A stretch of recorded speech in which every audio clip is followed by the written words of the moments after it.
Depois de uma briga, minha filha cancelou minha passagem e me deixou sozinha no aeroporto de Dubai, sem meu telefone e sem minha carteira. Um multimilionário de família tradicional se aproximou e sussurrou: "Finja ser minha esposa. Meu motorista está chegando." Depois ele disse: "Sua filha vai se arrepender de ter te deixado." Sim, minha filha me deixou sozinha no aeroporto internacional de Dubai às 3 da manhã, sem documentos, sem celular, sem um único dinheiro no bolso. E sabe o que foi pior? Ela fez isso olhando nos meus olhos, com um sorriso gelado nos lábios, enquanto segurava minha bolsa contra o peito como se fosse um troféu de guerra. Eu estava ali, parada no meio do terminal reluzente, cercada por pessoas que falavam idiomas que eu não entendia, com o ar-condicionado congelando minha pele suada de pânico. As luzes fluorescentes pareciam gritar contra meus olhos cansados. O cheiro de perfumes caros misturados com café árabe enjoava meu estômago vazio. Tinha 68 anos, usava uma blusa de linho bege que já estava amarrotada demais, e minha pressão estava subindo. Eu sentia aquele formigamento familiar nas pontas dos dedos. 15 minutos antes, Renata tinha explodido comigo na fila do check-in. Gritou que eu era um peso morto na vida dela, que nunca fiz nada além de sugar sua energia, que ela estava farta de bancar meu luxo. Luxo. A palavra ecoava na minha cabeça, enquanto eu observava os outros passageiros passarem por mim com suas malas de grife. Eu estava ali porque juntei cada centavo da minha aposentadoria de 3.200 ordales durante 2 anos para realizar um sonho: conhecer o deserto, ver o pôr do sol nas dunas, sentir que ainda existia um mundo além das 4 paredes da minha casa. Mas Renata exigiu me acompanhar. "Para garantir que você não vai torrar tudo em besteira e depois ficar me pedindo dinheiro", foram as palavras dela. Aceitei porque, no fundo patético do meu coração de mãe, ainda acreditava que aquela viagem poderia nos aproximar. Que finalmente poderíamos conversar. Que talvez, só talvez, ela parasse de me olhar com aquele ódio que eu nunca entendi completamente. A discussão começou por causa de um upgrade de assento. Eu tinha pedido para a atendente se seria possível trocar meu lugar para ficar ao lado de uma janela. Só isso, uma pergunta inocente. Renata interpretou como desrespeito ao dinheiro dela, porque, segundo ela, tinha pago pela viagem toda. Não pagou, mas eu vou chegar nisso. "Você é patética, mãe." Ela cuspiu as palavras bem baixinho, para que só eu ouvisse, enquanto sorria para a atendente do balcão. "Sempre foi. Papai morreu porque estava fugindo de você, sabia? Tentando respirar longe da sua mediocridade. Aquilo me cortou. Profundo. Meu marido, Augusto, tinha morrido há 15 anos em um acidente de carro. E Renata sempre encontrou formas de transformar aquela tragédia em munição contra mim. Tentei respirar fundo, segurei as lágrimas. Mas quando abri a boca para responder, para finalmente dizer que aquilo não era justo, ela simplesmente arrancou minha bolsa da minha mão.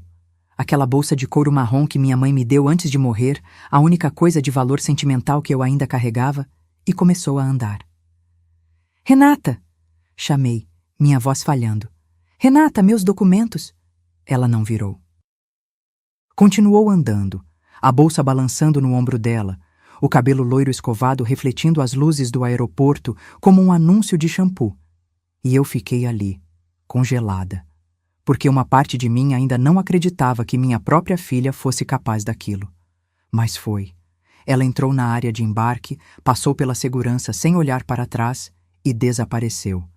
E eu entendi. Ela tinha cancelado minha passagem, tinha planejado aquilo.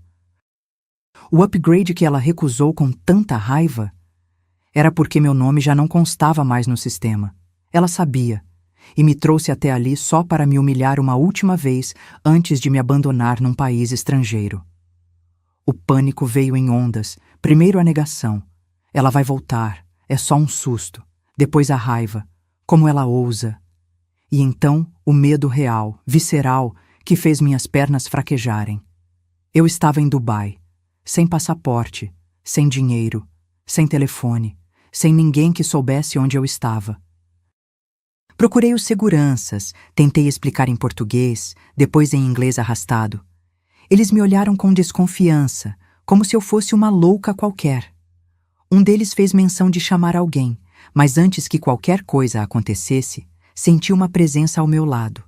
Um homem alto, de cabelos grisalhos perfeitamente penteados, vestindo um traje social impecável em tons de cinza chumbo, inclinou-se levemente em minha direção. Seus olhos eram de um castanho dourado incomum, quase âmbar, e carregavam um misto de curiosidade e algo que parecia reconhecimento? Ele falou em português, com um sotaque suave, mas presente. A senhora está em apuros. Não era uma pergunta. Antes que eu pudesse responder, ele continuou, a voz baixa, urgente. Finja ser minha esposa. Meu motorista está chegando. Confie em mim agora. Faça perguntas depois. E então, ele segurou meu braço com delicadeza, mas com firmeza, e sussurrou algo que fez meu sangue gelar e ferver ao mesmo tempo. Sua filha vai se arrepender de ter te deixado aqui, eu garanto. Olhei para aquele estranho. Olhei para os seguranças que começavam a se aproximar. Olhei para o terminal imenso, frio, indiferente. E tomei a decisão mais insana da minha vida. Segurei o braço dele de volta e disse: me tire daqui. Porque naquele momento eu finalmente entendi uma coisa. Eu tinha passado a vida inteira esperando que outras pessoas me salvassem. Meu marido, minha filha, qualquer um. E todos me abandonaram de um jeito ou de outro. Talvez fosse hora de aceitar a mão de um estranho e descobrir quem eu realmente era quando ninguém mais estava olhando. Mas se você quer saber como essa decisão mudou tudo, se inscreva no canal para acompanhar histórias reais de reviravolta e recomeço, porque o que aconteceu a seguir, ninguém poderia prever. O Mercedes preto parou na frente do aeroporto com a discrição de quem está acostumado a não chamar atenção, mas ao mesmo tempo irradiava poder. Vidros escuros, rodas reluzentes e um motorista que saiu do carro usando luvas brancas. Luvas brancas, gente, como se estivéssemos em 1950. Meu estranho benfeitor abriu a porta traseira e fez um gesto elegante com a mão. Por favor, entrei. O interior cheirava a couro novo e aquele perfume amadeirado caro que você sente nas lojas que nunca tem coragem de entrar. Os bancos eram tão macios que afundei neles como se estivesse sendo abraçada. O contraste com o pânico de 5 minutos atrás era tão violento que comecei a tremer. Ele entrou do outro lado, fechou a porta e o silêncio dentro do carro era quase sepulcral. O motorista arrancou sem dizer uma palavra. Olhei pela janela e vi o aeroporto se afastando, aquele monstro de vidro e luzes desaparecendo no retrovisor. E a realidade do que eu tinha acabado de fazer me atingiu como um soco. Eu tinha entrado no carro de um completo estranho, em um país que eu não conhecia, sem ter como pedir ajuda. Respire, ele disse sem olhar para mim, como se estivesse lendo meus pensamentos.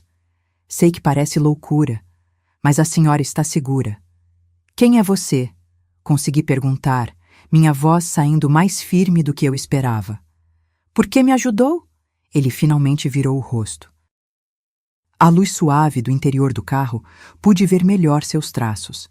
Rugas que contavam histórias ao redor dos olhos, uma cicatriz fina perto da sobrancelha esquerda e aquela expressão de alguém que já viu demais da vida.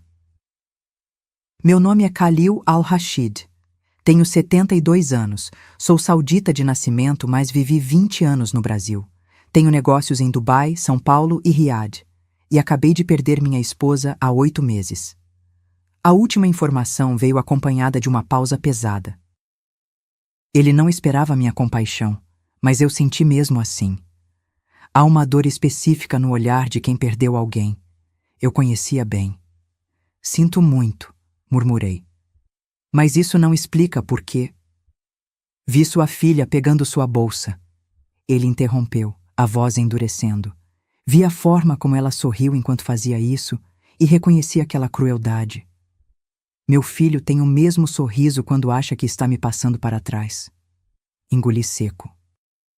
Havia uma amargura naquelas palavras que espelhava perfeitamente a minha. E isso te motivou a ajudar uma desconhecida? Não exatamente. Ele ajustou os punhos da camisa, um gesto que parecia mais nervoso do que a postura dele sugeria. Preciso de algo em troca. E antes que imagine o pior, não é nada indecente. Preciso que a senhora finja ser minha esposa por algumas horas, talvez alguns dias. Meu primeiro instinto foi rir. Rir daquela situação absurda, cinematográfica, impossível. Mas o riso morreu na garganta quando vi que ele estava completamente sério. Está maluco? Provavelmente. Pela primeira vez, ele esboçou algo parecido com um sorriso. Mas escute, tenho uma reunião amanhã com investidores sauditas muito conservadores. Eles não confiam em homens viúvos para fechar negócios de longo prazo. Acham que somos instáveis emocionalmente. Minha falecida esposa sempre me acompanhava nessas reuniões. Sem ela, perco credibilidade. E não posso perder este negócio. São 400 milhões de dólares em jogo. 400 milhões. O número era tão absurdo que nem parecia real. Existem agências para isso, respondi, tentando processar. Atrizes, sei lá. Já tentei. Todas pareciam exatamente o que eram. Pagas. Esses homens não são tolos. Ele me olhou diretamente e havia algo quase desesperado naquele olhar âmbar. Mas a senhora tem aquela dignidade, aquela dor real nos olhos. Eles vão acreditar. Ah, isso é loucura. É, ele não discordou. Mas me diga, qual é a sua alternativa? Voltar ao aeroporto sem documentos? Tentar contatar sua filha, que claramente não quer ser encontrada? Ou aceitar minha proposta, dormir em um quarto confortável, comer uma refeição decente e amanhã conversamos sobre próximos passos com a cabeça fria? Cada palavra era uma verdade que eu não queria admitir. Ele tinha razão. Eu não tinha para onde ir. Não tinha como voltar. E quanto mais eu pensava nisso, mais a raiva crescia dentro de mim. Não dele, mas de Renata.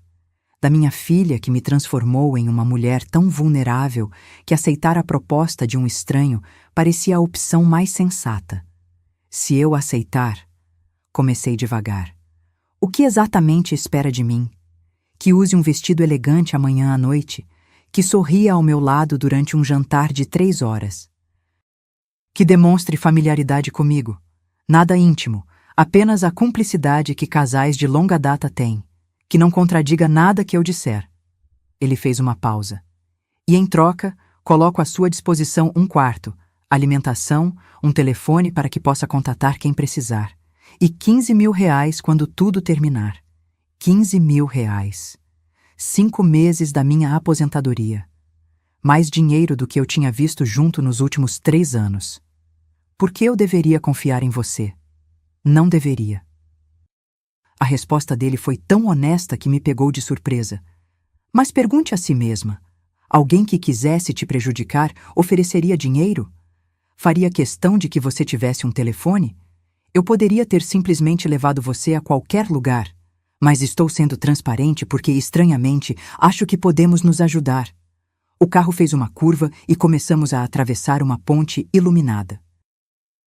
Lá fora, Dubai brilhava como uma joia artificial no meio do deserto, luzes que tocavam as nuvens, prédios que pareciam desafiar a gravidade, um mundo completamente diferente de tudo que eu conhecia. E talvez fosse isso. Talvez eu precisasse desse mundo diferente, dessa loucura. Porque o mundo antigo, aquele onde eu era mãe devotada, onde me sacrificava em silêncio, onde aceitava migalhas de afeto, esse mundo tinha me cuspido em um aeroporto estrangeiro sem um pingo de piedade. Olhei para Khalil. Realmente olhei. Vi um homem cansado, talvez tão cansado quanto eu, tentando manter um império de pé, enquanto as pessoas que deveria amar o apunhalavam pelas costas. Vi alguém que entendia a solidão de ser descartável aos olhos dos próprios filhos. Tudo bem, ouvi minha própria voz dizer. Vou fingir ser sua esposa, mas com uma condição. Ele arqueou uma sobrancelha, surpreso. Qual? Você me ajuda a descobrir exatamente o que minha filha fez. Porque ela me trouxe até aqui só para me abandonar, e quando eu descobrir... Senti um nó na garganta, mas forcei as palavras para fora. Você me ajuda a garantir que ela nunca mais consiga fazer isso com ninguém. Khalil estendeu a mão, firme, decidida. Temos um acordo, senhora. Cecília, completei, apertando aquela mão. Meu nome é Cecília, e naquele aperto de mão, selei o destino mais improvável da minha vida. Porque às vezes, quando o chão desaba sob seus pés, a única escolha sensata é aprender a voar, mesmo que isso signifique voar de mãos dadas com um estranho. A mansão de Khalil ficava em Palm Jumeirah, aquela ilha artificial em forma de palmeira que eu tinha visto em revistas e achado que jamais pisaria. O portão se abriu, revelando um caminho de pedras claras, iluminado por pequenas luzes embutidas no chão. Palmeiras altíssimas ladeavam a entrada. A casa em si era uma mistura de arquitetura árabe tradicional com modernismo escandaloso. Arcos brancos, janelas imensas de vidro, uma fonte no centro do jardim frontal, onde a água dançava iluminada por luzes azuladas. Quando saí do carro, o ar quente da noite do deserto me envolveu, mas havia uma brisa vinda do mar que carregava sal e jasmim. Meus pés em sandálias simples tocaram o mármore polido da entrada e eu tive um pensamento ridículo. Vou sujar tudo isso. Uma mulher apareceu na porta. Devia ter uns 40 anos, usava um vestido discreto na cor berinjela e um lenço cobrindo parcialmente os cabelos. Seus olhos eram gentis. Esta é a Mara, apresentou Khalil. Ela cuida da casa. Fala português porque trabalhou anos em Lisboa. Seja bem-vinda, senhora Cecília, a Mara disse com um sotaque musical. Preparei o quarto de hóspedes principal. Deve estar cansada. Cansada era um eufemismo. Eu estava exausta física e emocionalmente, mas antes que pudesse seguir a Mara, Khalil tocou meu braço levemente. Precisa de roupas. Amanhã de manhã, a Mara vai levá-la para escolher algo apropriado para o jantar. Até lá, descanse.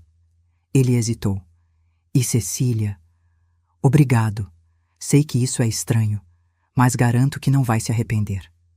Subi as escadas de mármore atrás de Amara, cada degrau ecoando no silêncio absurdo daquela casa.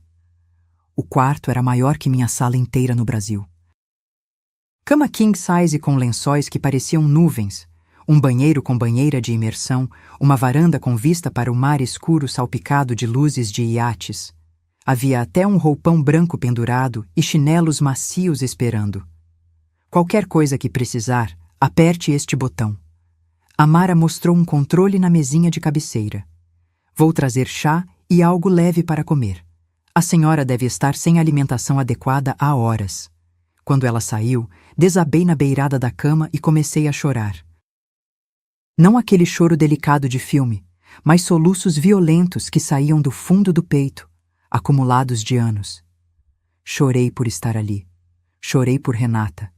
Chorei porque não sabia se estava sendo corajosa ou completamente insensata. 15 minutos depois, Amara voltou com uma bandeja. Chá de menta, tâmaras, pão sírio ainda quente, hummus. Comi mecanicamente, o sabor me trazendo de volta à realidade. E então lembrei. Eu não tinha telefone. Mas Khalil tinha prometido. Desci as escadas descalça, seguindo as vozes que vinham de um escritório iluminado. Khalil estava ao telefone, falando em árabe com uma intensidade que fez eu hesitar. Mas ele me viu e fez sinal para que entrasse. Desligou e pegou um smartphone novo, ainda na caixa. Chip internacional. Pode ligar para qualquer lugar. Ele entregou o aparelho com um papel onde havia um número anotado. Este é meu número. Qualquer problema, me avise. Voltei para o quarto segurando aquele telefone como se fosse ouro. Liguei para minha irmã, Eleonora, em Goiânia. Eram quase 5 da manhã no Brasil, mas ela atendeu no terceiro toque, a voz sonolenta rapidamente se transformando em alarme. Cecília, pelo amor de Deus, onde você está? A Renata ligou dizendo que você sumiu no aeroporto. Ela fez o quê?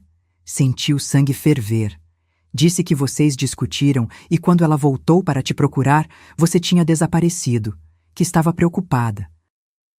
Que... Eleonora pausou.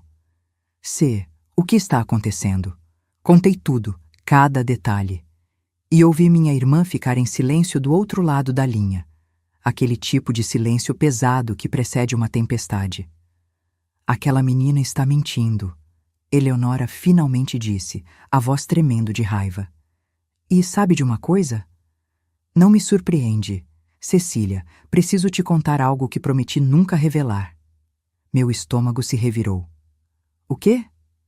3 meses atrás, a Renata me ligou. Perguntou se eu sabia quanto valia sua casa. Disse que você estava ficando senil e que ela precisava proteger o patrimônio da família antes que você fizesse besteira. Tentou me convencer a assinar um documento junto com ela, te declarando incapaz.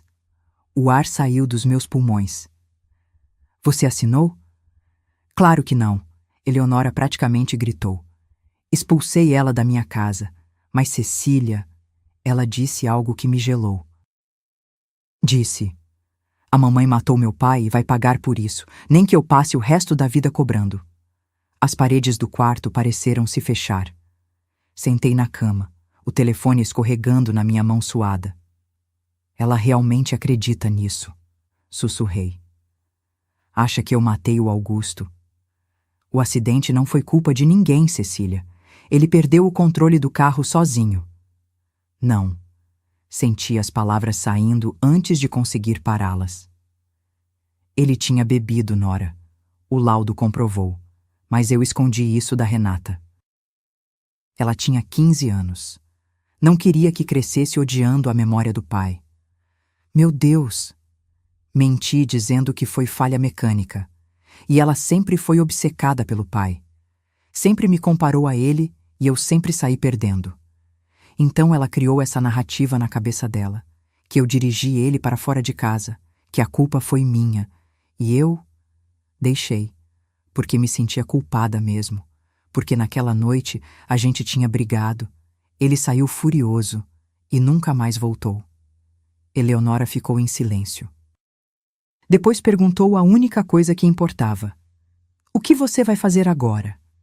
Olhei ao redor daquele quarto luxuoso, pensei em Calil lá embaixo, pensei em Renata que naquele momento provavelmente estava voltando para o Brasil, achando que tinha se livrado de mim. Vou sobreviver, respondi, minha voz mais firme do que eu esperava. Vou fazer esse favor ao Calil.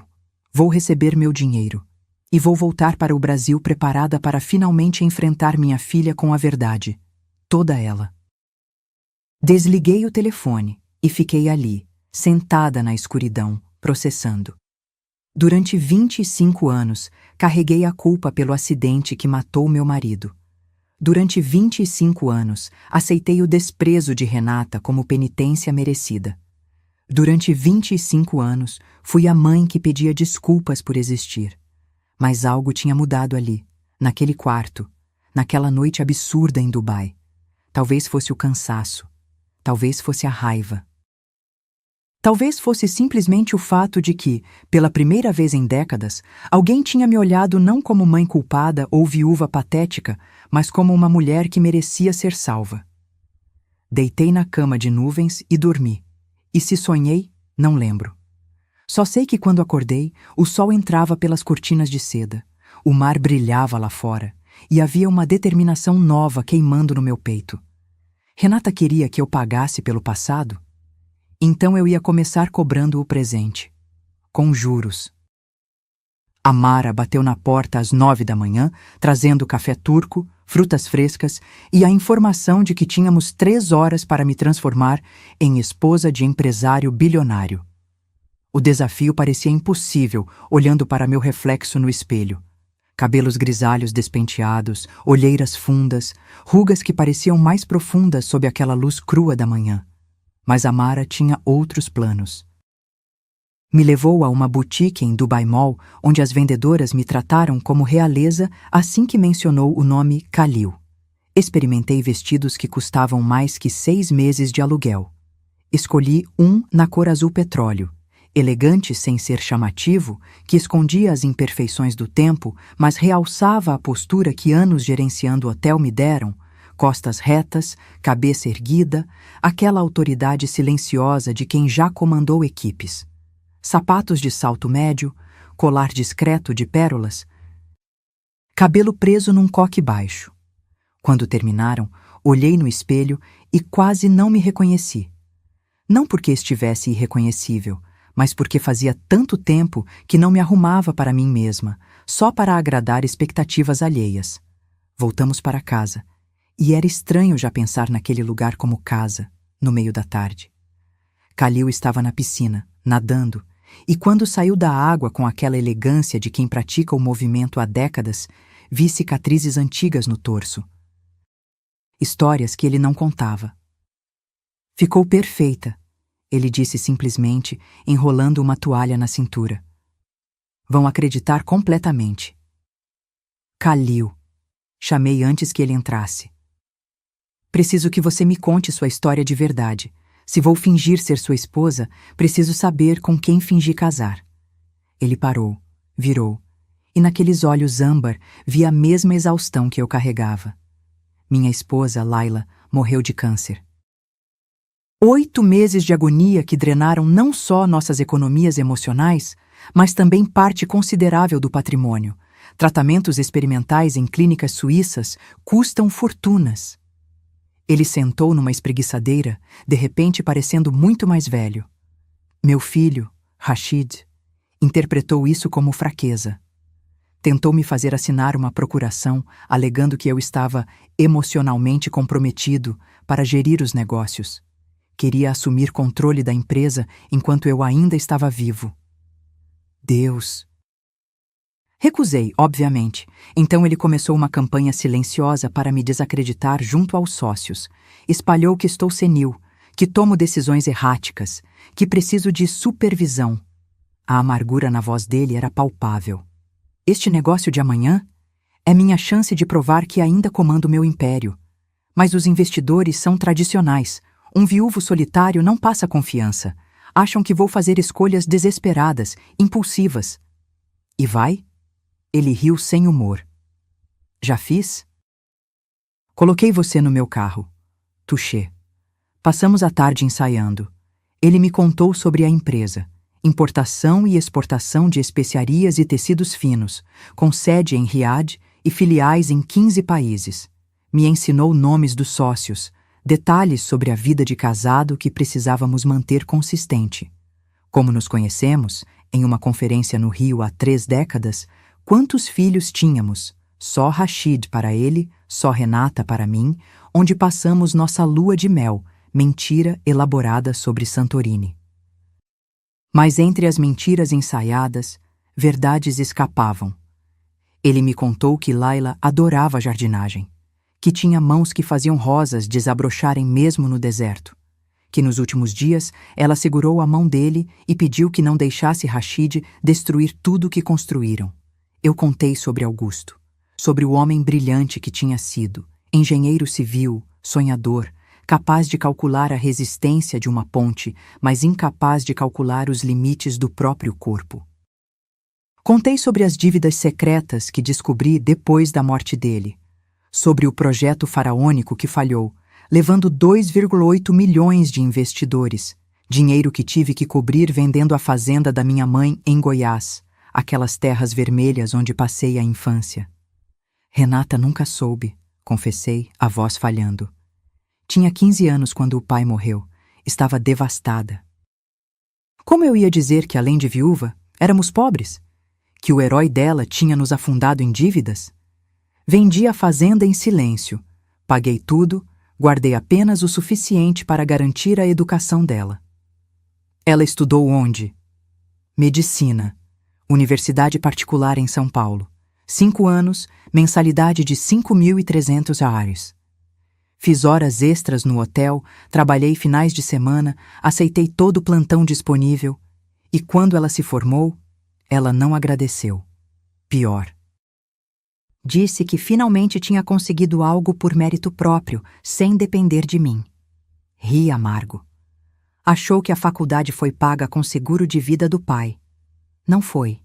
O seguro mal cobriu o funeral e 3 meses de despesas. O resto?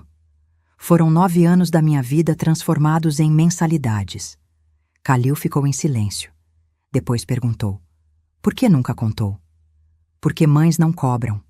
Porque sacrifício materno é supostamente invisível, incondicional, eterno.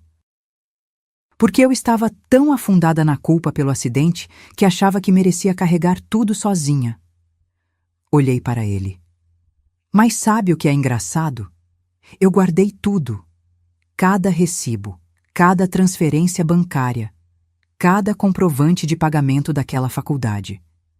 Estão numa pasta na minha casa, dentro de um armário que Renata nunca abriu porque só contém coisas velhas e inúteis da mamãe. Por que guardou? Inicialmente para imposto de renda, depois... Acho que no fundo eu sabia que um dia precisaria provar, que um dia ela me acusaria de nunca ter feito nada por ela, e eu teria como mostrar que fiz tudo. Ela te acusou de algo mais, não foi? Khalil leu meu silêncio. O que ela disse no aeroporto? Respirei fundo. Que o pai morreu fugindo de mim, que eu era um peso que ele não aguentava carregar. E você acreditou? Durante 25 anos? Sim. Hoje? Olhei para o mar lá fora, brilhando indiferente. Hoje eu sei que Augusto morreu porque estava bêbado, dirigindo a 140 km/h numa estrada rural às 2 da manhã. Morreu porque tinha bebido uma garrafa inteira de uísque depois de descobrir que o projeto dele tinha falido. Morreu porque era orgulhoso demais para pedir ajuda e frágil demais para lidar com fracasso. Renata sabe disso? Não. E talvez seja a hora de saber. Khalil assentiu lentamente. Amanhã à noite, depois do jantar, vou transferir os 15 mil reais que prometi. Mas posso oferecer algo mais. O quê? Meus advogados. Para te ajudar a proteger o que é seu no Brasil. Para garantir que Renata não consiga te declarar incapaz, não venda sua casa, não tome nada mais de você. Ele se levantou. Porque tenho a impressão de que essa guerra está só começando. E tinha. Ele não fazia ideia do quanto. Porque naquela noite, enquanto me preparava para jantar com investidores árabes, fingindo ser esposa de um estranho, recebi uma mensagem de Renata. Consegui declarar você desaparecida. Em 48 horas, posso pedir tutela temporária dos seus bens. Volte para casa e seja razoável, ou vou garantir que nunca mais tenha controle sobre nada. Li aquela mensagem 3 vezes. E então, pela primeira vez em 25 anos, sorri pensando na minha filha, porque ela não sabia que eu tinha provas. Não sabia que eu tinha aliados. E definitivamente não sabia que a mãe patética e submissa tinha acabado de morrer no aeroporto de Dubai. O que tinha sobrado era algo muito mais perigoso. Uma mulher sem nada a perder. O jantar aconteceu em um restaurante no último andar do Burj Al Arab, aquele hotel em forma de vela que parece flutuar sobre o mar. Chegamos em um Rolls Royce, porque aparentemente Mercedes era casual demais para aquela ocasião. 3 investidores sauditas nos esperavam, homens na faixa dos 60 anos, vestindo roupas tradicionais impecáveis, com olhares que avaliavam cada detalhe. Khalil me apresentou em árabe primeiro, depois em inglês. Seu braço estava levemente apoiado nas minhas costas, um toque possessivo, mas respeitoso. Ensaiado. Mas quando me puxou a cadeira e nossos olhos se encontraram por um segundo, vi algo além da encenação. Gratidão real. A conversa fluiu em árabe durante a maior parte do tempo. Eu sorria nos momentos apropriados, bebia água enquanto eles tomavam suco de romã e observava. Um deles, Sheikh Ibrahim, tinha o hábito de torcer o anel no dedo mindinho quando estava considerando algo sério. Outro, Mahmoud, ria alto demais e batia na mesa quando concordava. O terceiro, Faisal, Quase não falava, apenas observava com olhos de águia. Foi Faisal quem se dirigiu a mim diretamente, em inglês carregado de sotaque. Senhora Al-Rashid, seu esposo menciona que a senhora tem experiência em hospitalidade. Conte-nos. Todos os olhares viraram para mim. Khalil ficou imperceptivelmente tenso. Respirei. Coloquei a taça de água na mesa com delicadeza estudada e disse a verdade. Trabalhei 32 anos como gerente de operações no Hotel Excelsior em Goiânia. Comecei como recepcionista aos 20 anos, subi cada degrau até assumir gestão completa de uma equipe de 93 funcionários. Quando saí, nossa taxa de ocupação estava em 94% e tínhamos mantido o selo de excelência por 8 anos consecutivos. Silêncio. Depois, Sheikh Ibrahim perguntou: por que saiu? Poderia ter mentido, inventado qualquer desculpa elegante. Mas olhei para Khalil e vi nele o mesmo cansaço de carregar máscaras. Então respondi: meu marido morreu. Precisei focar na minha filha, e quando ela cresceu, percebi que tinha me esquecido de quem eu era além de mãe e viúva. Então me aposentei cedo demais e passei 15 anos sendo invisível. A sinceridade cortou o ar como faca. Mahmoud parou de rir. Faisal inclinou a cabeça, reavaliando, e Sheikh Ibrahim assentiu lentamente, como se eu tivesse passado em algum teste não declarado. Honestidade, ele disse. Rara em nossos círculos. O resto do jantar fluiu mais fácil. Eles falaram sobre o negócio, uma rede de hotéis boutique que queriam expandir pela Península Arábica. Khalil apresentou números, projeções, estratégias. E quando terminou, Sheikh Ibrahim se virou para mim novamente. Sua esposa concorda com este investimento? Khalil congelou. Aquela pergunta não estava no roteiro. Olhei para os números ainda abertos no tablet sobre a mesa.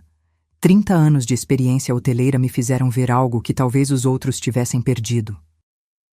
Respirei fundo e disse, com ressalvas: a projeção para Dubai está otimista demais considerando a saturação do mercado. Mas Oman está subvalorizado. Há potencial ali que os números não capturam. O silêncio foi absoluto. Khalil me olhou com uma mistura de choque e algo que parecia admiração. E então Sheikh Ibrahim começou a rir, uma gargalhada genuína que ecoou pelo restaurante. Khalil, meu amigo, sua esposa entende mais de negócios que metade dos consultores que nos apresenta. Ele bateu na mesa. Fechamos o acordo, mas com a condição de que ela revise os planos para Oman. 3 horas depois, estávamos de volta à mansão. O contrato estava assinado, 400 milhões de dólares garantidos, e eu tinha acabado de improvisar uma participação que não estava prevista. Khalil serviu 2 copos de suco de tamarindo na varanda. Ficamos ali, olhando o mar escuro, o silêncio pesado entre nós. Desculpe, disse finalmente. Não devia ter opinado, estraguei o roteiro. Estragou? Ele virou para mim e pela primeira vez vi um sorriso completo naquele rosto. Cecília, você salvou a negociação. Ibrahim estava testando. Queria ver se você era real ou fachada. E você não apenas foi real, foi brilhante. Foram só 30 anos vendo hoteleiros cometerem os mesmos erros. Não, foi instinto, competência. Ele bebeu um gole, pensativo. Preciso te fazer uma proposta, e desta vez não é fingimento. Meu estômago apertou. Ouço. Case comigo, de verdade, por 6 meses, contrato formal, com cláusulas claríssimas. Ele levantou a mão antes que eu protestasse. Escute tudo antes de recusar. Você receberia 850 mil Harleys depositados em conta sua, intocáveis. Moraria aqui, trabalharia como consultora nos projetos hoteleiros. Salário separado de 35 mil Harleys mensais. Teria proteção legal completa. Meus advogados garantiriam que Renata não tocasse em nada seu no Brasil. Por que faria isso?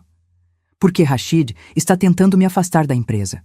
Um casamento legítimo, com esposa ativa nos negócios, destrói o argumento dele de que estou senil e isolado. Khalil me encarou. E porque, sinceramente, hoje à noite vi algo que não via há anos. Alguém que entende meu mundo e pode me ajudar a protegê-lo. Mas 6 meses? E depois? Divórcio amigável. Você fica com o dinheiro, com as conexões que fizer, com a experiência. Volta para o Brasil ou fica aqui, escolha sua. Mas garanto, Renata nunca mais vai poder te diminuir, porque você terá patrimônio próprio, independência real. A proposta era insana, maior que qualquer coisa que eu imaginara. Mas olhei para aquele homem, sozinho apesar da fortuna, traído pelo próprio filho, tentando proteger o legado de uma vida inteira, e vi meu reflexo. Tenho condições, falei, minha voz surpreendentemente firme. Quais? Primeira, quero que seus advogados não só protejam meus bens, mas que investiguem exatamente o que Renata fez. Se vendeu minha casa ilegalmente, se forjou documentos, se cometeu qualquer crime, quero provas. Feito. Segunda, este casamento é profissional. Quartos separados, vidas separadas fora dos compromissos públicos. Respeito mútuo, nada além. Concordo completamente. Terceira. Hesitei, mas forcei as palavras. Se em algum momento eu me tornar um fardo, se atrapalhar mais do que ajudar, me dispensa sem culpa. Passei a vida sendo peso para minha filha. Não quero ser peso para mais ninguém. Kalil colocou o copo na mesa e segurou meus ombros, me fazendo olhar para ele. Cecília, ouça bem. Você não é um fardo, nunca foi. Sua filha inventou essa narrativa porque precisava de desculpa para a própria crueldade. Mas eu vi você hoje. Vi inteligência, dignidade, coragem. Vi uma mulher que merece reconstruir a própria vida. Então sim, aceito suas condições. Todas. Mas adiciono uma minha. Você promete que vai parar de se desculpar por existir. As lágrimas vieram sem aviso, não de tristeza, mas de algo que eu nem sabia nomear. Alívio, esperança, a sensação surreal de ser vista como ser humano completo pela primeira vez em décadas. Temos um acordo, sussurrei. 3 dias depois, nos casamos em um cartório em Dubai. Contrato de 6 meses. Testemunhas profissionais. Nada de romance, apenas assinaturas em documentos que mudavam tudo. E quando voltei para a mansão como Cecília Al-Rashid, tirei uma foto da certidão de casamento e enviei para Renata com uma única mensagem. Estou viva, estou casada, e você não tem mais poder nenhum sobre mim.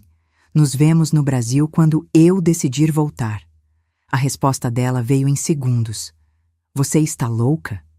Sorri olhando a tela. Talvez, mas era a loucura mais lúcida da minha vida. Os 4 meses seguintes foram os mais intensos da minha vida. Kalil não estava brincando quando disse que eu trabalharia como consultora. No segundo dia de casamento oficial, já estava em reuniões analisando plantas arquitetônicas de hotéis que nem existiam ainda. Minha rotina virou algo que eu jamais imaginei aos 68 anos. Acordar às 6, café da manhã rápido, reuniões via videoconferência com arquitetos em 3 continentes diferentes, almoços de negócios onde eu era apresentada não como a esposa, mas como nossa especialista em operações hoteleiras. Descobri que tinha um talento adormecido. Aqueles anos gerenciando o Excelsior não tinham sido apenas sobrevivência. Tinham me dado um olhar clínico para eficiência, fluxo de hóspedes, pontos cegos em projetos caros. Peguei a proposta de Oman que mencionei naquele primeiro jantar e transformei em um estudo de viabilidade completo. Sheikh Ibrahim ficou tão impressionado que me pediu para apresentar pessoalmente aos parceiros locais. Fui, sozinha. Em um voo de 2 horas para Muscat, usando um tailleur cor de areia que a Mara escolheu, carregando um tablet com apresentação que passei 3 semanas preparando. Apresentei em inglês para 10 homens que inicialmente me olharam como peça decorativa. 15 minutos depois, estavam fazendo anotações. 30 minutos depois, estavam refazendo perguntas sobre ocupação sazonal e gestão de custos operacionais. Fechei o negócio. Sozinha. E quando voltei para Dubai naquela noite, Khalil estava esperando com champanhe sem álcool e um sorriso que iluminava o rosto cansado. Você é incrível, ele disse simplesmente. Eu estava apavorada. E mesmo assim arrasou. Ele serviu 2 taças. Sabe o que Ibrahim me disse? Que você tem mais visão estratégica que consultores que ele paga $50 mil por relatório. Bebi o champanhe sentindo algo estranho e novo, orgulho. Não orgulho de ter agradado alguém ou cumprido expectativas, mas orgulho de mim mesma, das minhas capacidades, do que consegui construir com as próprias mãos. Enquanto isso, no Brasil, Renata enlouquecia. Minha irmã Eleonora me mantinha informada. Ela tinha tentado o processo de interdição, alegando que eu estava sob influência indevida de um estrangeiro. Tentou bloquear minhas contas bancárias. Tentou vender minha casa novamente, mas esbarrou nos advogados que Khalil colocou à disposição. 3 profissionais implacáveis que derrubaram cada tentativa com documentação que eu nem sabia que existia. Descobri coisas. Os advogados investigaram a fundo e encontraram que Renata tinha, sim, vendido minha casa 4 meses antes da viagem. Forjou uma procuração usando uma assinatura que copiou de documentos antigos. Recebeu R$680. 000 e depositou tudo em uma conta conjunta com o marido dela, Otávio, um promotor público que claramente sabia da ilegalidade e fez vista grossa. Mas ela tinha aberto crédito consignado no meu nome, comprometendo 35% da minha aposentadoria por 36 meses. Tinha usado meu CPF para comprar um carro 0 km no valor de R$125 mil, que estava registrado no nome dela. Tudo documentado. Tudo ilegal. Tudo provável com papéis que os advogados montaram em um dossiê de 140 páginas. Podemos processá-la criminalmente, disse Dr. Hassan, o advogado principal, durante uma videoconferência. Estelionato, falsificação de documento, apropriação indébita. Ela pegaria de 2 a 6 anos de prisão. Fiquei em silêncio olhando aquele dossiê. Minha filha, a menina que embalei no colo, a adolescente que chorou no meu ombro quando o pai morreu. A mulher que agora tinha roubado sistematicamente cada centavo que eu possuía. Ainda não, respondi finalmente. Guardem tudo. Mas ainda não. Khalil, que assistia à reunião ao meu lado, me olhou curioso depois que desligamos. Por quê? Ela merece pagar. Merece. Mas se eu agir agora, vou parecer vingativa. Vão dizer que estou sob sua influência, que você me manipulou contra minha própria filha. Respirei fundo. Preciso voltar para o Brasil, olhar nos olhos dela. Dar uma chance de ela me ver como igual, não como vítima. E se mesmo assim ela continuar tentando me destruir, aí sim uso tudo isso. Você é mais estrategista do que imaginei. Aprendi com 30 anos aguentando hóspedes abusivos sem perder a compostura. Sorri sem humor. Renata é só mais um cliente difícil. A diferença é que desta vez eu posso demitir. Naquela noite, sozinha no meu quarto, abri o notebook e comecei a escrever. Uma carta. Não para Renata, mas para mim mesma. Listando cada sacrifício que fiz, cada mentira que engoli, cada vez que me diminuí para que ela se sentisse maior. Não por masoquismo, mas para deixar registrado, para nunca mais esquecer o que custou ser mãe de alguém que transformou amor em moeda de troca. Paralelo a isso, minha vida em Dubai floresceu de formas inesperadas. Fiz amizade com Amara, que me ensinou a cozinhar pratos árabes enquanto contava histórias de sua própria vida. Um casamento ruim em Portugal, uma fuga para Dubai, a reconstrução. Conheci outras mulheres nos eventos sociais, expatriadas como eu, que tinham deixado países de origem para recomeçar. Formamos um grupo informal que se encontrava às quintas para café e desabafos. Uma delas, Ingrid da Dinamarca, tinha 65 anos e havia se divorciado do marido violento aos 60, fugindo com apenas uma mala. Agora era dona de uma galeria de arte próspera. Outra, Yuki do Japão, tinha 71 e administrava 3 restaurantes depois que os filhos a expulsaram de casa por ser um fardo. Suas histórias eram diferentes das minhas, mas a dor era universal. Mulheres que foram descartadas, subestimadas, apagadas e que decidiram que valia a pena lutar por um espaço próprio no mundo. Sabe o que aprendi? Ingrid me disse certa vez, segurando uma xícara de chá com as mãos marcadas pelo tempo. Que solidão acompanhada é pior que solidão escolhida. Prefiro estar sozinha sendo eu mesma do que cercada de gente que exige que eu seja pequena. Guardei aquelas palavras como mantra. E quando completamos 4 meses de casamento, Khalil me chamou para conversar no escritório dele. Estava sério, formal de um jeito que não via desde o primeiro dia. O contrato era de 6 meses, ele começou. Faltam 2, mas preciso saber. O que você quer fazer depois? A pergunta me pegou desprevenida, porque pela primeira vez em décadas eu tinha escolhas reais. Dinheiro na conta. Trabalho que me realizava. Um lugar no mundo que não dependia de ser mãe ou esposa de alguém. Não sei, respondi honestamente. Ainda preciso resolver as coisas com Renata. Preciso voltar ao Brasil e fechar esse ciclo. E depois, olhei para ele, para o homem que tinha sido estranho 4 meses atrás e agora era... O quê? Amigo? Parceiro de negócios?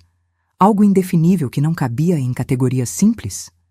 Depois, falei devagar. Acho que quero ficar. Não como sua esposa, não permanentemente, mas quero continuar trabalhando. Quero esse projeto de Oman. Quero... importar. Ele sorriu. Aquele sorriso raro que transformava o rosto austero em algo quase jovial. Então, temos muito a conversar sobre renovação de contrato. Mas o destino, como sempre, tinha outros planos. Porque 3 dias depois, enquanto eu revisava plantas para o hotel em Muscat, recebi uma ligação de Eleonora. Cecília. A voz dela estava estranha. Controlada demais. A Renata está indo para Dubai. Comprou passagem. Chega amanhã. Meu sangue gelou. Como ela conseguiu meu endereço? Não sei. Mas está furiosa. Postou nas redes sociais que vai resgatar a mãe das garras de um golpista internacional. Está mobilizando gente, fazendo drama público. Pausa pesada. Ela está vindo para a guerra. Desliguei e fiquei ali, segurando o telefone, sentindo o peso do confronto inevitável se aproximando como tempestade no horizonte. Renata queria guerra? Então ia ter. Mas desta vez, em campo que eu escolhi, com armas que ela não sabia que eu possuía, e que Deus tivesse misericórdia. Porque eu estava sem nenhuma. Renata chegou como furacão. Nem tocou a campainha. Simplesmente atravessou o portão quando o segurança abriu para o fornecedor de flores, marchou pela entrada de pedras claras com salto-agulha, batendo violentamente contra o mármore e invadiu a casa gritando meu nome como se estivesse convocando os mortos. Eu estava na sala de estar, revisando contratos quando ouvi. Khalil estava em reunião no escritório. Amara veio correndo, alarmada, mas fiz sinal para que não interferisse. Respirei fundo, alisando o vestido linho cor de marfim que usava, e saí para o hall de entrada. Lá estava ela, minha filha. Cabelos loiros desgrenhados da viagem, olheiras profundas, maquiagem borrada, usando calça jeans e uma blusa amarrotada. Tão diferente da Renata sempre impecável que conheci. Mas era a expressão que me chocou. Ódio puro, destilado, maduro de anos acumulados. Finalmente! Ela cuspiu, a voz ecoando no teto alto. Achei que teria que chamar a polícia para entrar na fortaleza do seu sugar daddy. Cada palavra foi calculada para ferir. Antigamente teria funcionado, mas eu não era mais a mulher que ela deixou no aeroporto. Renata, respondi com calma estudada. Você entrou em propriedade privada sem autorização. Poderia ter tocado a campainha. Tocar a campainha? Tocar a campainha? Ela avançou 3 passos, dedo apontado para meu rosto. Você desapareceu por 4 meses, casou com um completo estranho, e quer que eu seja educada? Quero que você se comporte como adulta. Não me venha com essa pose de madame. Ela jogou a bolsa no chão e o barulho reverberou como tiro. Sei exatamente o que está fazendo. Se vendeu para esse velho rico e agora acha que pode me humilhar, me ignorar, fingir que tem controle sobre alguma coisa. Kalil apareceu no topo da escada. Renata olhou para ele com desprezo tão visceral que quase era cômico. Então é você, o golpista que manipulou uma mulher senil e vulnerável. Cuidado com suas acusações. A voz de Kalil era gelo. Estou casado legalmente com sua mãe.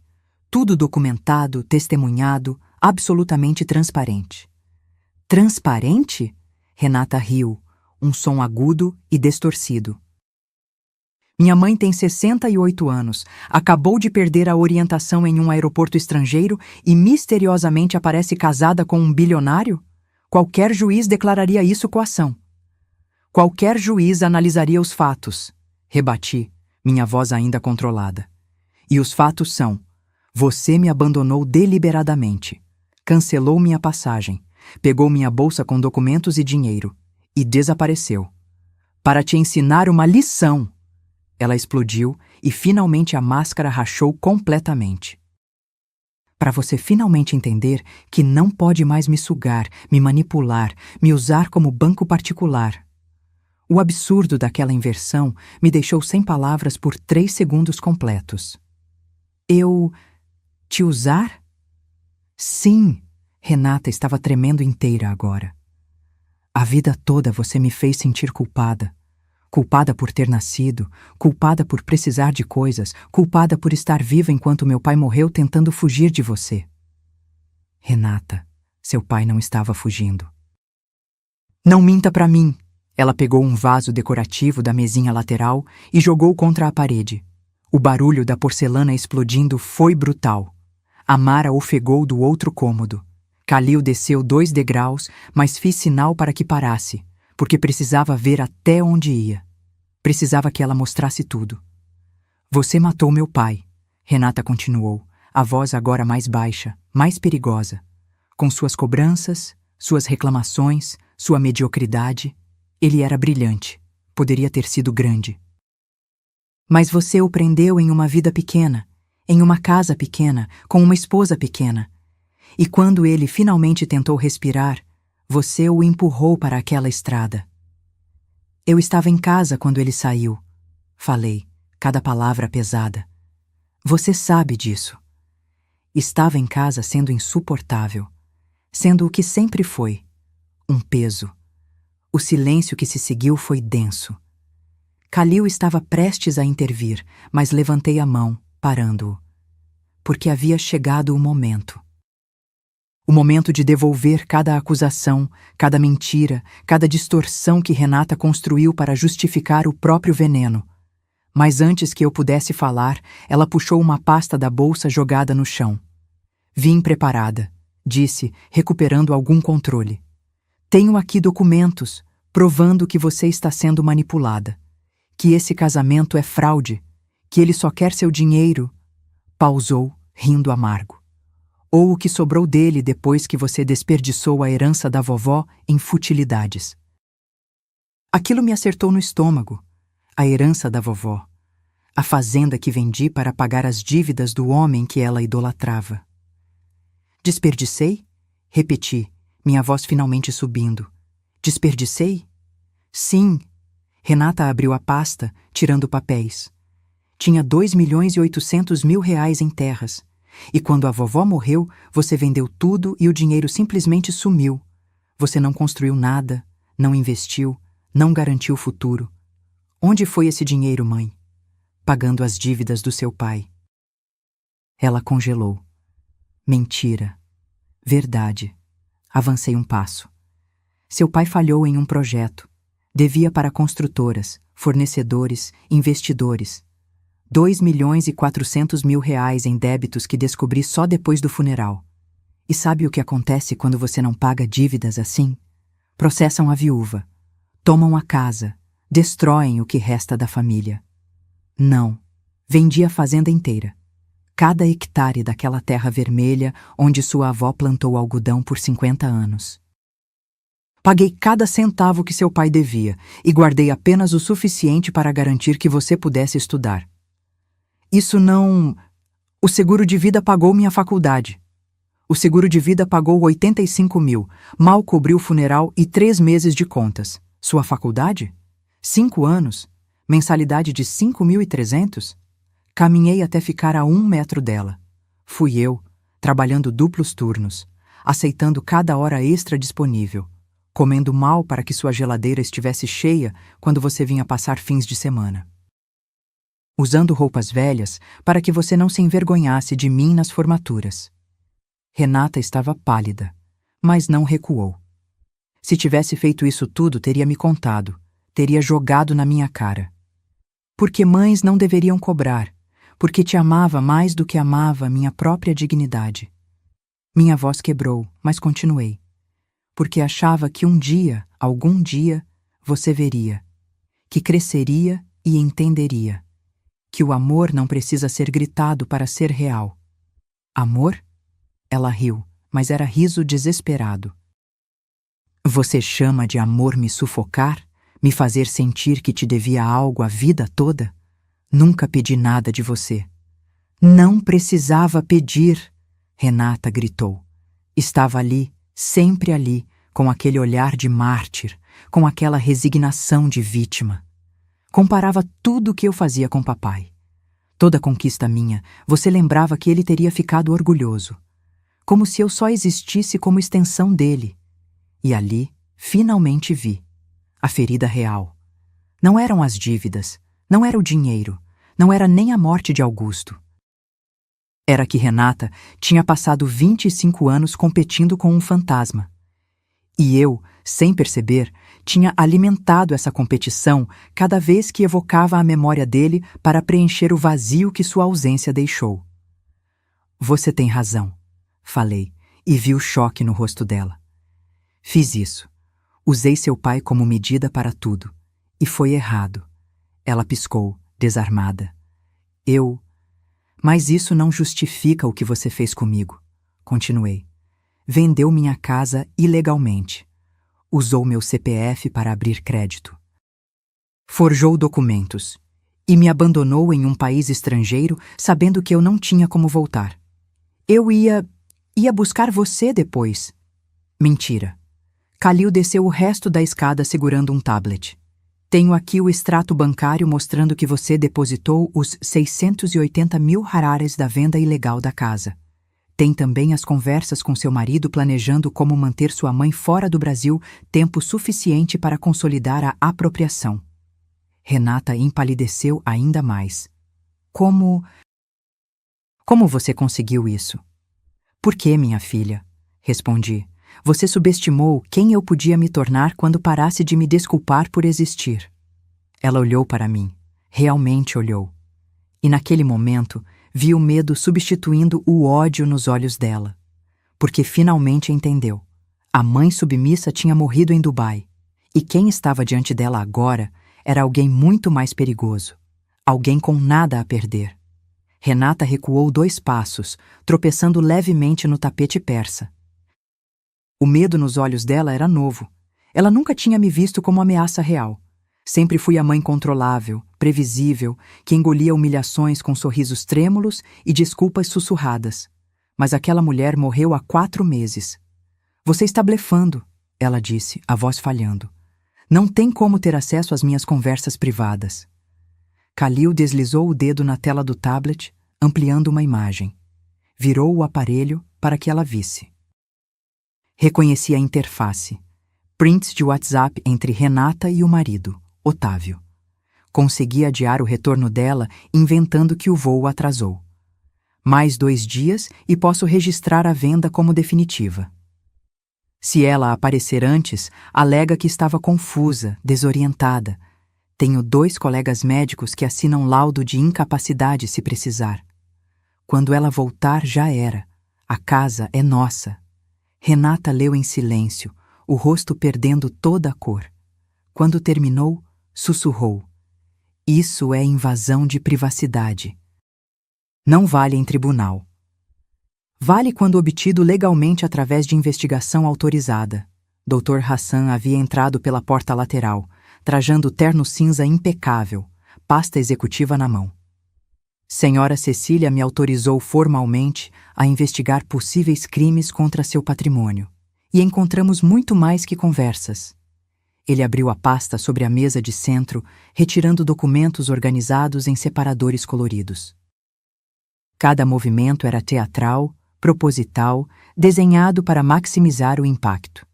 Procuração falsificada, registrada em cartório mediante suborno de um funcionário que já confessou. Venda fraudulenta de imóvel avaliado incorretamente para reduzir impostos. Abertura de crédito consignado usando documentos da vítima sem consentimento. Apropriação indébita de $124.800 em parcelas de carro registrado em nome da investigada. Ele pausou, tirando óculos de leitura. Somando tudo, estamos falando de estelionato qualificado, falsidade ideológica e apropriação indébita. Pena combinada? Entre 6 e 12 anos de reclusão. Renata segurou a beirada do sofá para não cair. Isso não pode... Eu sou médica, tenho carreira, reputação. Tinha, corrigi, minha voz saindo mais fria que pretendia. Porque quando isso chegar ao Conselho Regional de Medicina, vai perder o registro. Médico condenado por crime patrimonial não exerce.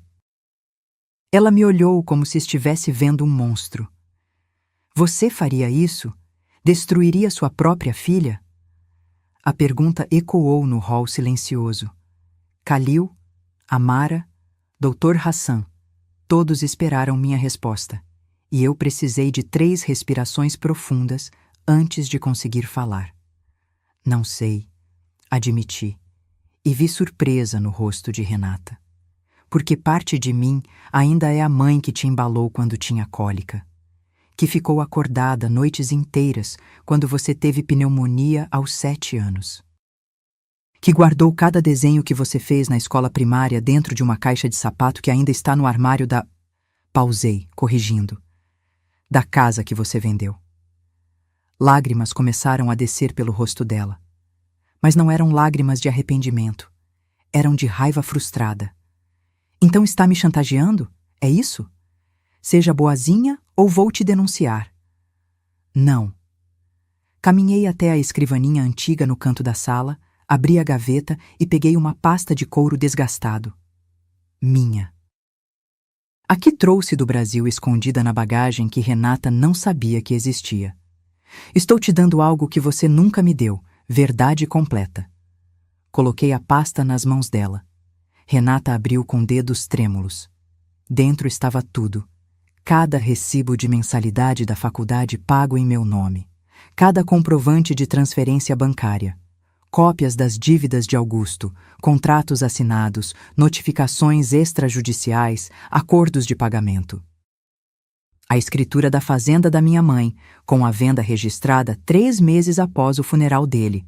E grampeado por último, o laudo do IML que nunca mostrei a ninguém.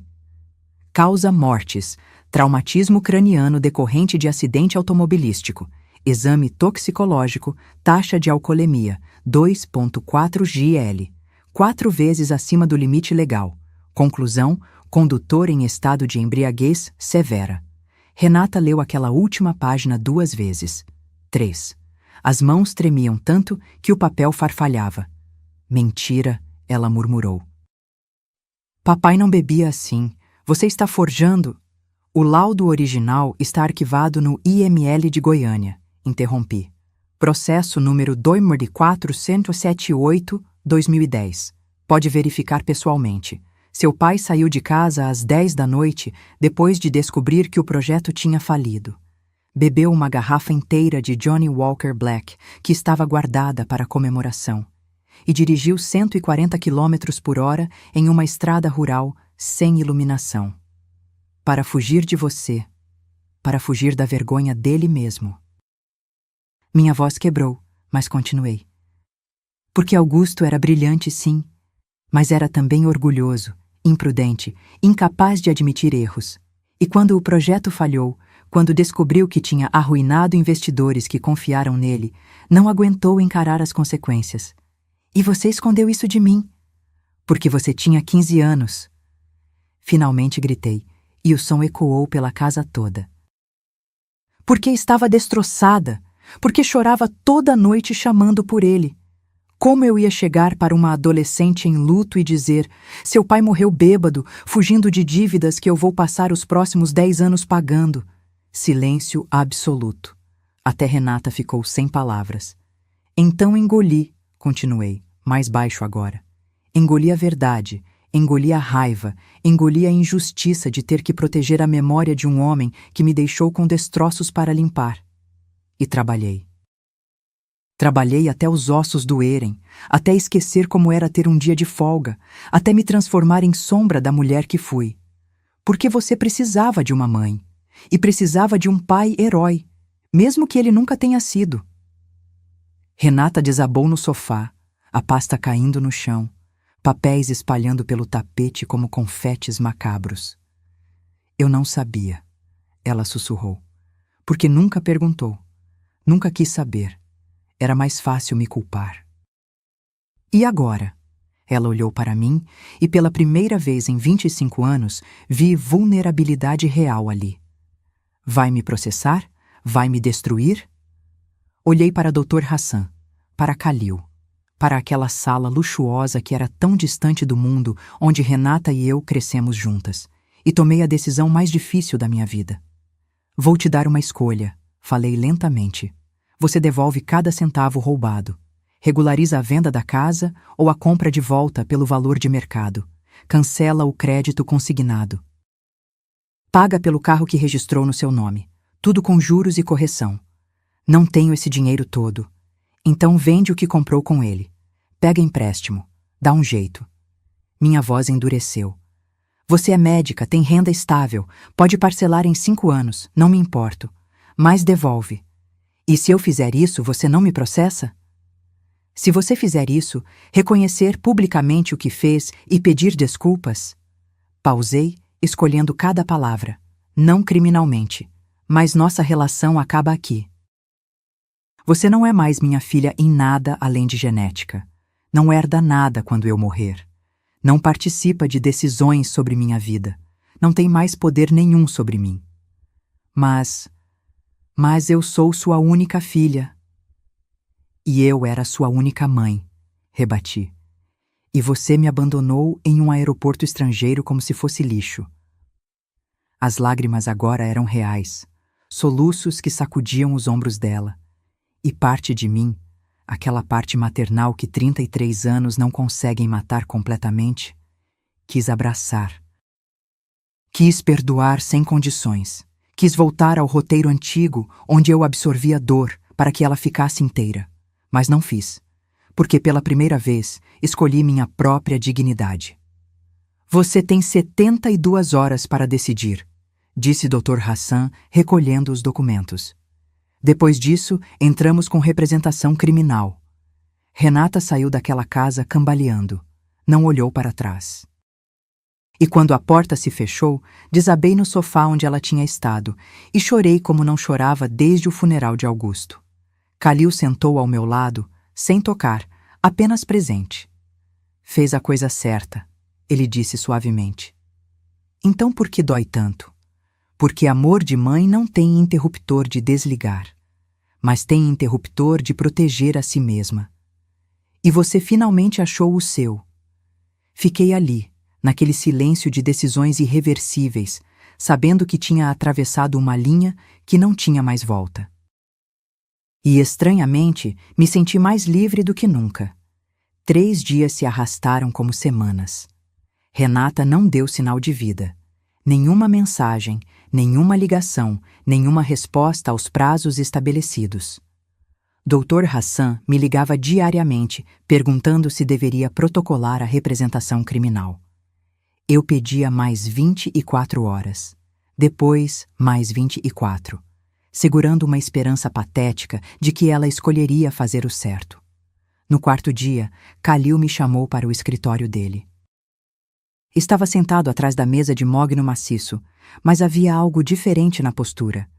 Uma tensão nos ombros que não combinava com o homem controlado que conheci. Preciso te contar algo. Ele começou, dedos entrelaçados sobre a mesa. E vai mudar tudo entre nós. Meu estômago apertou. Depois de 4 meses naquele mundo surreal, tinha aprendido que frases assim nunca vinham seguidas de boas notícias. O quê? Quando te conheci no aeroporto, disse que precisava de uma esposa para reuniões de negócios, que era necessário para manter credibilidade. Ele pausou, escolhendo palavras. Era verdade, mas não era a verdade completa. Levantei devagar da cadeira onde estava sentada. Explica. Meu filho, Rashid, não está apenas tentando me afastar da empresa. Ele está tentando me declarar mentalmente incapaz. Tem um processo correndo em tribunal saudita argumentando que meu luto me tornou inapto para decisões financeiras. E a lei daqui? Suspirou pesado. Favorece filhos que alegam preocupação com pais idosos. Mas você está perfeitamente são. Eu sei, você sabe. Mas Rashid contratou 3 psiquiatras dispostos a assinar laudos atestando o contrário. E se ele conseguir, toma controle não só da empresa, mas de tudo. Minhas contas bancárias, meus imóveis, minha própria liberdade de movimento. Ele me encarou diretamente. Nosso casamento não foi só para fechar negócios. Foi minha jogada legal para provar autonomia. Uma pessoa capaz de estabelecer contrato matrimonial válido, de manter relacionamento funcional, de tomar decisões complexas sobre a própria vida. Não pode ser declarada incapaz. Processei aquilo lentamente. Ele tinha me usado, de forma mais sofisticada que Renata, com mais gentileza, mas tinha me usado do mesmo jeito. Você me manipulou. Não nos termos que está pensando. Khalil se levantou, contornando a mesa. Tudo o que ofereci foi real. O dinheiro, o trabalho, a proteção legal. E o respeito? Cecília, o respeito foi absolutamente genuíno. Mas sim, omiti parte da motivação. E peço desculpas por isso. Por que está contando agora? Porque acabou de sair a sentença. Ele pegou um documento estendendo para mim. O juiz indeferiu o pedido de Rashid. Citou especificamente meu casamento recente e minha participação ativa em novos empreendimentos como prova de plena capacidade mental. Estou livre. E você me salvou sem nem saber completamente do quê. Peguei o documento. Estava em árabe, mas havia tradução juramentada grampeada. Li 3 vezes, processando as implicações. Então não precisa mais de mim. Legalmente? Não. Ele deu 2 passos na minha direção, mas em todos os outros sentidos. Cecília, estes 4 meses foram os primeiros desde a morte de Laila que não me senti completamente sozinho. Você trouxe vida para esta casa, inteligência para os negócios e uma companhia que eu não sabia que precisava tanto. Aonde quer chegar? Nosso contrato termina em 6 semanas, mas gostaria de propor algo diferente. Ele hesitou e pela primeira vez vi insegurança real naquele homem. Não um novo contrato, não uma extensão do arranjo profissional, mas um recomeço real. Conhecer um ao outro sem máscaras, sem necessidades urgentes nos forçando. Apenas 2 pessoas que talvez possam construir algo genuíno. Fiquei em silêncio. Parte de mim queria gritar que ele tinha mentido, que era igual a todos os outros. Mas outra parte, a parte que amadurecera nesses 4 meses, entendia. Ele tinha feito o que precisava para sobreviver, exatamente como eu. Preciso pensar, respondi finalmente. Compreensível. Mas Cecília... Saiba que meus sentimentos não foram estratégia. Saí daquele escritório com a cabeça girando. Fui para meu quarto, tranquei a porta e fiquei ali olhando o mar através da janela, tentando decidir quem eu era agora. Porque a mulher que entrou naquele Mercedes 4 meses atrás queria apenas sobreviver. Mas a mulher que eu tinha me tornado, essa queria viver. Realmente viver. O telefone tocou. Número desconhecido, prefixo brasileiro. Alô? Mãe. A voz de Renata estava destroçada. Eu preciso conversar com você. Pessoalmente. Você pode vir ao hotel onde estou hospedada?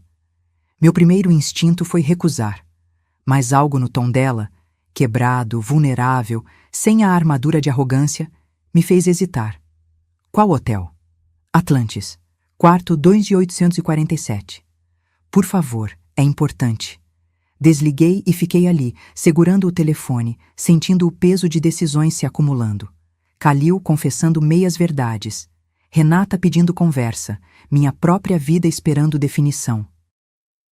Desci e encontrei Kalil na sala, lendo relatórios. Renata quer conversar, avisei. Vou encontrá-la. Ele levantou imediatamente. Levo você. E fico esperando se precisar. No caminho até o Atlantis, nenhum de nós falou. Mas quando chegamos, ele segurou minha mão brevemente. Seja qual for a decisão que tomar, disse, sobre ela, sobre mim, sobre sua vida, escolha você. Não o que é esperado, não o que é mais fácil, você. Subi até o 28º andar com o coração batendo descompassado. Toquei a campainha do 2847. A porta se abriu. Renata estava descalça, usando moletom, cabelos presos bagunçados, rosto inchado de choro. E ao lado dela, sentado no sofá da suíte, estava Otávio, o marido promotor que ajudou nos crimes. Não vou ficar se ele estiver aqui, avisei imediatamente. Ele vai embora, Renata disse rápido. Otávio, sai. Mas... sai! Ela gritou com uma intensidade que o fez levantar e sair sem mais protestos. Quando a porta fechou, Renata desabou no sofá e começou a chorar. Soluços violentos que sacudiam o corpo inteiro. Ele me deixou, ela conseguiu dizer entre os soluços. Quando soube que você tinha provas, que podia processar a gente, Otávio simplesmente fez as malas e foi embora. Disse que não ia arriscar a carreira dele por problemas familiares meus. Fiquei em pé, cruzando os braços, me protegendo do impulso automático de confortar. E você me ligou por quê? Para eu sentir pena? Não! Ela levantou o rosto, olhos vermelhos me encarando. Para te pedir perdão. Perdão de verdade. Não porque estou encurralada, mas porque... A voz falhou. Porque finalmente entendi o que fiz. Entendeu? Passei a noite lendo aqueles documentos. Cada recibo, cada comprovante, fazendo as contas. Ela limpou o nariz com as costas da mão. Você trabalhou quase 10 anos para pagar minha faculdade. Vendeu a fazenda da vovó para proteger a memória do papai. E eu transformei tudo isso em munição contra você. Sim, transformou. Porque era mais fácil te odiar do que admitir que passei 25 anos idolatrando um homem que não merecia. Que era mais fácil te culpar do que aceitar que talvez eu não fosse filha tão especial assim. Que talvez eu fosse só medíocre. A palavra ecoou no quarto de hotel. Você não é medíocre, Renata. É médica competente, tem carreira, mas é... Procurei a palavra certa. Cruel. E egoísta. E tão consumida por uma competição imaginária comigo que esqueceu de ser humana. Eu sei, ela fungou. E não sei se consigo mudar, não sei se mereço perdão, mas vim te dizer que vou devolver tudo. Vou vender meu carro, vou pegar empréstimo, vou fazer o que for necessário e vou aceitar suas condições, todas elas. Sentei na poltrona em frente a ela, cansaço imenso me dominando. Por quê? Porque o marido te largou? Porque está sozinha? Porque finalmente entendi que você também estava. Sussurrou. Sozinha. E mesmo assim, nunca me abandonou. Até eu te forçar a isso. Ficamos ali, mãe e filha, separadas por 4 meses e 25 anos de mágoas acumuladas. E eu percebi, o perdão não vinha fácil. Mas talvez, só talvez, viesse eventualmente. 2 anos depois, estava sentada na varanda da minha cobertura em Muscat, Omã, observando o sol se pôr sobre o golfo, tingindo as montanhas de tons alaranjados que pareciam saídos de um quadro.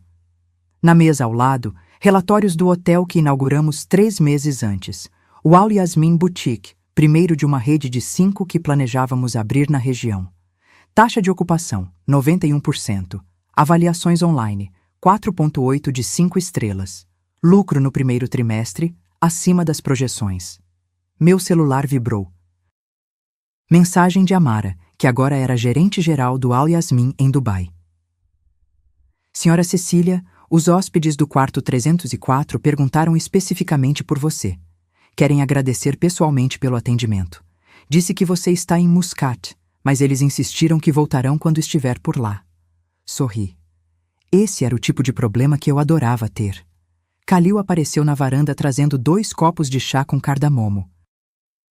Nos últimos 2 anos, ele tinha envelhecido. Os cabelos mais brancos, as rugas mais fundas. Mas havia uma leveza nele que não existia quando nos conhecemos.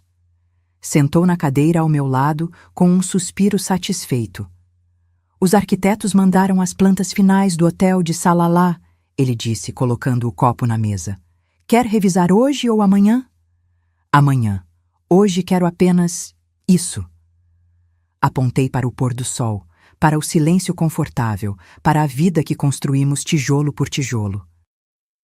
Nosso casamento de conveniência tinha tecnicamente terminado há 18 meses. Mas quando chegou a data, nenhum de nós mencionou o divórcio. Em vez disso, Khalil simplesmente perguntou se eu queria jantar fora. Jantamos. E no dia seguinte, acordamos e continuamos nossas rotinas como se o contrato nunca tivesse tido data de validade. Não era romance de cinema. Não havia declarações apaixonadas ou gestos grandiosos. Era companheirismo construído em respeito mútuo, admiração profissional e o conforto raro de estar com alguém que entendia a solidão na mesma frequência que você. Rashid ligou ontem, Khalil comentou casualmente. Quer conversar sobre reconciliação. E você? Disse que portas estão abertas quando ele estiver pronto para pedir desculpas de verdade. Não para negociar termos. Ele bebeu um gole do chá. Aprendi com você que dignidade não se negocia. Meu telefone vibrou novamente. Dessa vez, uma chamada de vídeo. Eleonora, minha irmã. Atendi vendo o rosto dela preencher a tela. Sorriso largo, cabelos recém-pintados de loiro.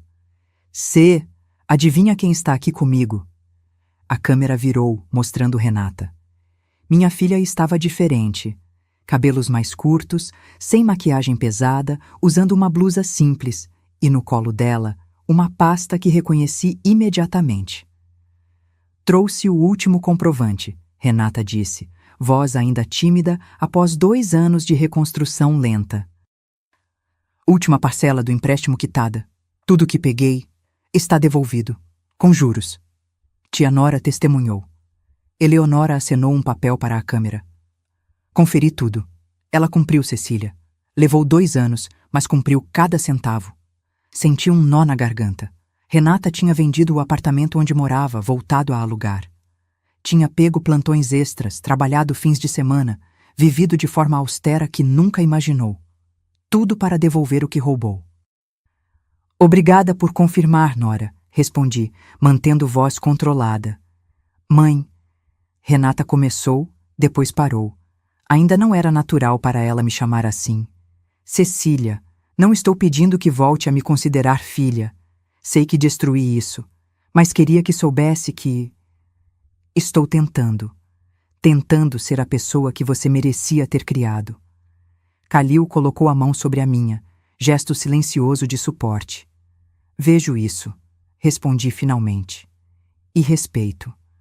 Mas Renata... Reconstruir confiança leva tempo. Muito tempo. Eu sei. Ela assentiu, olhos marejados, mas sem chorar. Por isso não estou pedindo, só informando que estou aqui, quando e se você quiser. Desliguei a chamada e fiquei olhando para o mar escurecendo. Khalil não disse nada, apenas permaneceu ali, sua presença constante e reconfortante. Vai perdoá-la? Ele perguntou eventualmente. Não sei.